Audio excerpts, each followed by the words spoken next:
ओम शांति। सुनते हैं 28 सितंबर 2024 की साकार मुरली का मंथन। बाबा बोले, मीठे बच्चे, जब तुम नंबरवार सतो प्रधान बनेंगे तब यह नेचुरल क्लैमिटीज़ व विनाश का फोर्स बढ़ेगा और यह पुरानी दुनिया समाप्त होगी। जब तुम नंबरवार सतो प्रधान बनेंगे तब यह नेचुरल क्लैमिटीज़ व विनाश का फोर्स बढ़ेगा और यह पुरानी दुनिया समाप्त होगी। आगे बाबा बोले, पूरा वर्षा लेना है तो पहले बाप को अपना वारिस बनाओ, अर्थात जो कुछ तुम्हारे पास है वह सब बाप पर बलिहार करो।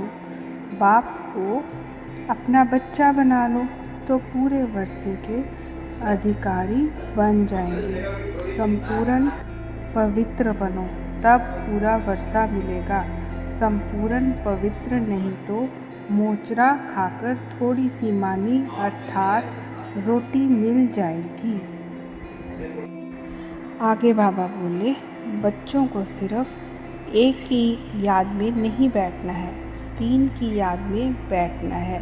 फल एक ही है, परंतु तुम जानते हो वह बाप भी है, शिक्षक भी है, सतगुरु भी है।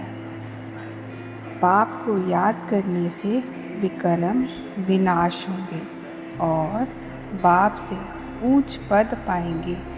यह भी जानते हो इन लक्ष्मी नारायण ने नई दुनिया में जो पद पाया है वह शिव बाबा से ही पाया है। अभी पुरुषार्थ कर रहे हैं।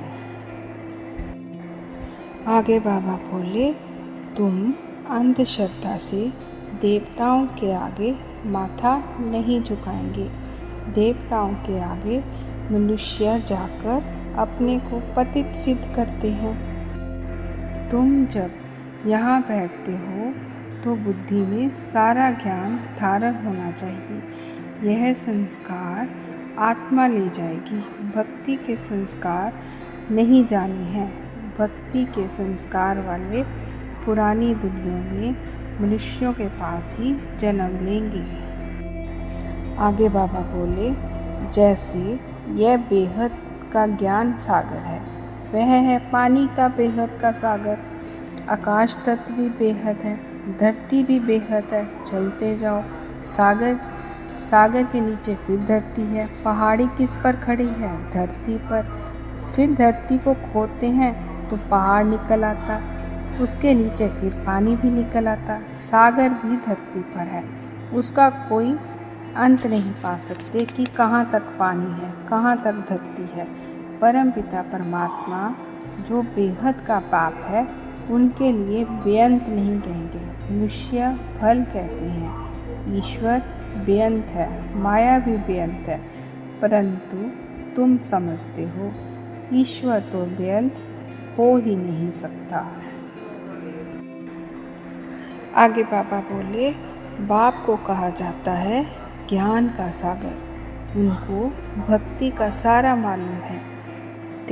त्रेता और द्वापर के संगम पर रावण आते हैं, जबकि देवी देवता वाम मार्ग में गिरते हैं। बाप का नाम ही है कल्याणकारी। द्वापर से अकल्याणकारी युग शुरू होता है। यह लक्ष्मी नारायण शिव बाबा के पूरे वारिस हैं। बाबा ने कहा, मुझे वारिस बनाओ, फिर दूसरा कोई नहीं। बाप बच्चों को कहते हैं, मेरे लाडले बच्चों, आयुष्मान भव। वहाँ तुम्हारी आयु 150 वर्ष रहती है, कभी काल नहीं खा सकता। बाप वर देते हैं, तुमको आयुष्मान बनाते हैं। वहाँ है ही एक धर्म, एक राज्य, एक भाषा। उसको ही कहा जाता है विश्व में शांति। गायन भी है जो बाबा देते हैं, वह और कोई दे ना सके। बाप ही आकर प्राप्ति कराते हैं। यह स्त्री पुरुष के बीच में झगड़ा डालने वाला ज्ञान है, क्योंकि एक पवित्र बने दूसरा ना बने, मारामारी चल पड़े। आज का वरदान है, माया के विकराल रूप के खेल को साक्षी होकर देखने वाले मायाजीत भव। माया को वेलकम करने वाले उसके विकराल रूप को देखकर घबराते नहीं। साक्षी होकर खेल देखने से मज़ा आता है, क्योंकि माया का बाहर से शेर का रूप है, लेकिन उसमें ताकत बिल्ली जितनी भी नहीं है। सिर्फ आप घबराकर उसे बड़ा बना देते हैं। क्या करूं, कैसे होगा? लेकिन यही पाठ याद रखो, जो हो रहा है वो अच्छा, और जो होने वाला है वो और अच्छा। साक्षी होकर खेल देखो तो मायाजीत बन जाएंगे। आज का स्लोगन है, जो सहनशील है वह किसी के भाव स्वभाव में जलते नहीं, व्यर्थ की बातों को एक कान से सुनकर दूसरे से निकाल देते हैं। ओम शांति।